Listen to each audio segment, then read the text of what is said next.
A year later, this Raptor is still one of the best jets that you can buy.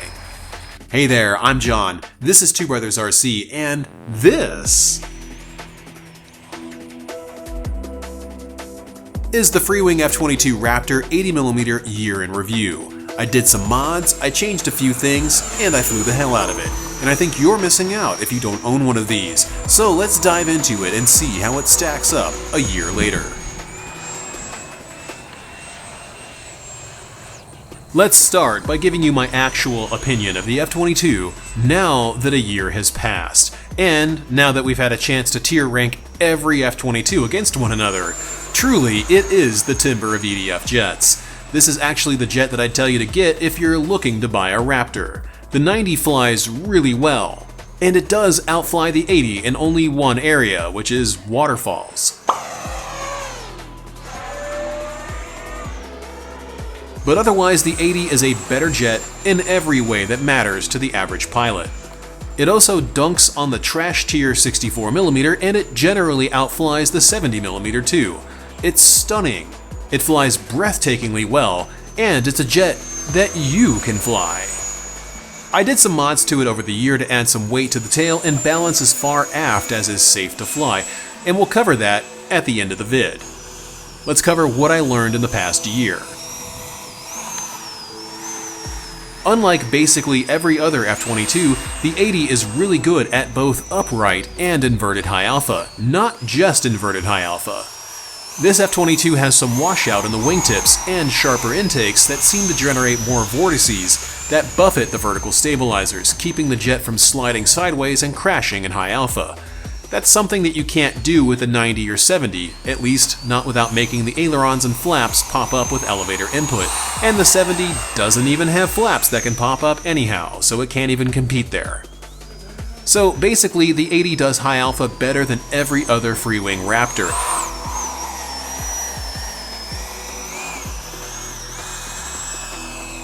It also does knife edge way better than most of them too.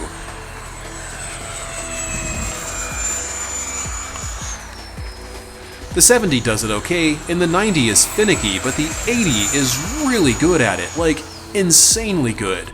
These knife edge passes are the stuff dreams are made of.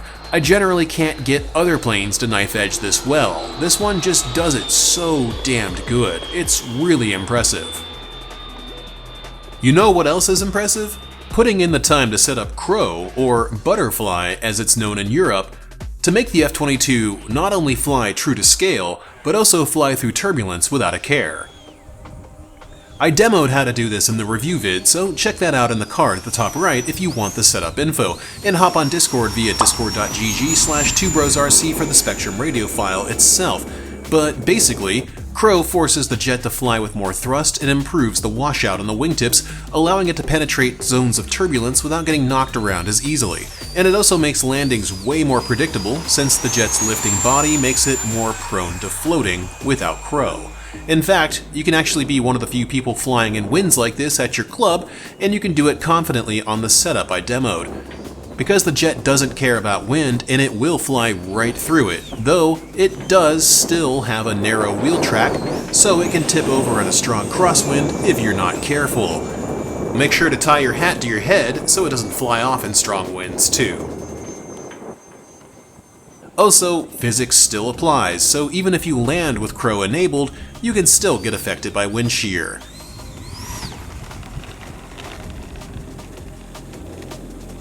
Still, it's a huge improvement to how the plane lands overall. And you can also switch to full span flaps in the middle of a touch and go to shorten the takeoff roll too. Or just do it when you're taking off to begin with to shorten it up. It's pretty awesome. But before we move on, seriously, just observe how well this thing lands on the setup that I'm demonstrating.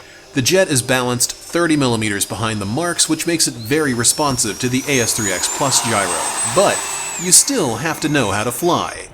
Yes, I am actually flying it, but it's also stable because of the setup. It's not going to just fly itself down to the ground because it has a rate gyro in it. Knowing the right throttle setting and angle of attack makes for good landings, and that knowledge comes from constant practice. But hey, since I've already done the gyro work and mods for you that you can just skip right to if you want to see those gains and mods, all you need to do is some touch and go practice after doing said gains and mods. I guarantee you that you'll land like this if you put the time in, because if I can do it, you absolutely can too. In terms of aerobatics, shifting the center of gravity further aft and giving the gyro more control over the Raptor does two things. A, it flies better, because it does what you tell it to do, and it doesn't feel twitchy or weird while doing it. The jet is super responsive, yet it's still something that you can fly without having superhuman reflexes. I'm using a lot of flowery language to try to translate the experience of flying something this well balanced into English, but it's really something that you've gotta experience yourself. The joy of flying a jet that's this capable and does anything you tell it to do outside of a waterfall is something you really just have to experience, and it's super cool. B, it's true to scale. The F-22 Raptor and every other modern fighter jet in existence today uses extensive computer control. You literally tell the jet what to do, and the jet's computers determine how best to do what you're asking the jet to do. It's called fly-by-wire, and hey, so is my setup, or as close as you can get to it in model form, because it uses 100 priority, meaning the gyro has some control over what you tell the jet to do, and it determines how best to do what you're telling it to do. Basically, you don't get more scale than this unless someone builds an angle of attack sensor and adds 3 more gyros to the model, which all have to agree on what to do before your stick input is recognized. So I know this is triggering some people, and you know who I'm talking about, those dudes who go on Facebook and complain about how gyros aren't scale, or how gyros suck, or foam is bad, or whatever. Which is really just them saying all they can do is build nose-heavy beginner airplanes out of wood, and they don't know what gyros do, but we should have to listen to them anyway, being ignorant, because they've been flying since the time the Roman Empire existed. Nobody asked, nobody cares. Any reasonable person cares about your anti-gyro rant about as much as anyone could care about a caveman saying computers are a tool of the devil. This jet demonstrably flies better on the AS3X Plus setup with an aft center of gravity, but you don't have to fly it like this. You can fly it nose heavy if you want to. In fact, that was always allowed. So if you're like me, and I hope that you are if you're watching this channel after all, and you want to fly your Raptor scale, try the gyro setup coming toward the end of the vid, and be sure to hop on Discord to snag the setup file. Free of charge. Yes, you don't have to pay anything for it, but being a channel member on twobrosrc.com/supporters helps us pay for planes like this Raptor that the US distributor refuses to send out to demo for you. So yeah, if you could consider being a channel member, that would be super good of you to do, because it makes it financially viable for us to continue reviewing aircraft like this Freewing Raptor without going broke. Which is a helpful thing, because my wife and I do enjoy not being insolvent, and we really appreciate all of you who do enjoy supporting the channel with us. So, on to the mods and gyro gains. First up in the mods, you need to do some cutting, so you're gonna need a sharp X-Acto knife to do that cutting. Cut the 2 tail booms off of the Raptor as clean as you can. It helps that they're very thin, so it shouldn't be very hard to do. Take your time, and don't be silly about it. Once you've cut them off, remove some foam inside of the tail booms to make way for tail weight. As little as we can get away with, because we're installing weight at the very tail end of the jet for maximum leverage. Place 7 grams of weight into each tail boom, then glue a toothpick into the remaining foam. Press the tail boom back into the foam on the jet's butt, then glue it in place with medium CA glue. The final result should be almost seamless, and basically no different than how it looked at the factory when you opened it up from the box. This next mod is a little more noticeable, but couldn't be helped to try to get this jet to balance scale. Turn the jet upside down and remove a cube of foam out of the tail stinger between the 2 nozzles. Place 14 grams of weight into the stinger, then glue it to hold it tight. Then you can paint it or put electrical tape over it, or whatever you want to do if you're really concerned with the scale appearance of this piece. I just gave it a quick paint job and sent it because I never really look at the bottom of the tail stinger, so I don't care. The effect of this mod is to shift the center of gravity further aft, flying on SMC 5900 or 5200 batteries, giving you 30mm behind the marks without compromising anything in flight time. It's awesome! You can easily average 5 minutes of flight on these batteries and still get ridiculous aerobatics too. This is the definitive mod to the jet, but you need to pair it with the gyro gains because we are now flying in tail-heavy territory.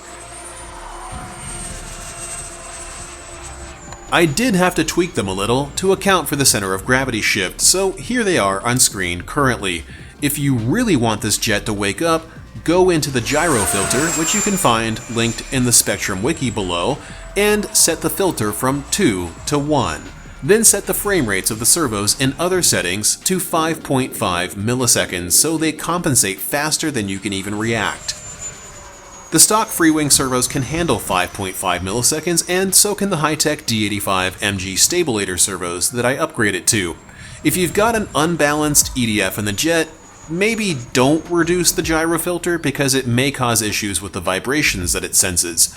For everyone else flying balanced jets, send it. I've tested this gyro filter and low frame rate configuration on many different airframes, and it absolutely makes a huge, noticeable difference in how the jet performs. For example, look at this high alpha pass in my Freewing Typhoon from last week, and watch the canards compensating for turbulence without the jet oscillating at all. It's incredible. So there you have it. The Freewing 80mm Raptor is phenomenal a year later and is absolutely the best Raptor you can get right now. Supposedly, there's a 90mm version 2 coming out, and you'll of course see it here on Two Bros RC. And I'll definitely ring it out if I can. Speaking of who makes it possible to demo these airplanes, a huge thanks goes out to our channel members on twobrosrc.com/supporters. A very special thanks goes out to our mega fans, Sarasota RC Squadron, Michael Smith, JR Man, Todd, N411X, and Jeff Baker, along with our ultra fan, TBRC fan. You guys, believe it, kick so much ass. Coming up soon will be the tier ranking showdown between the E-flite 64mm A10 and the brand new Freewing 64mm A10. The dudes who get mad when I say Freewing isn't as good as E-flite or FMS will surely speak up and say something this time, right? See you guys next week.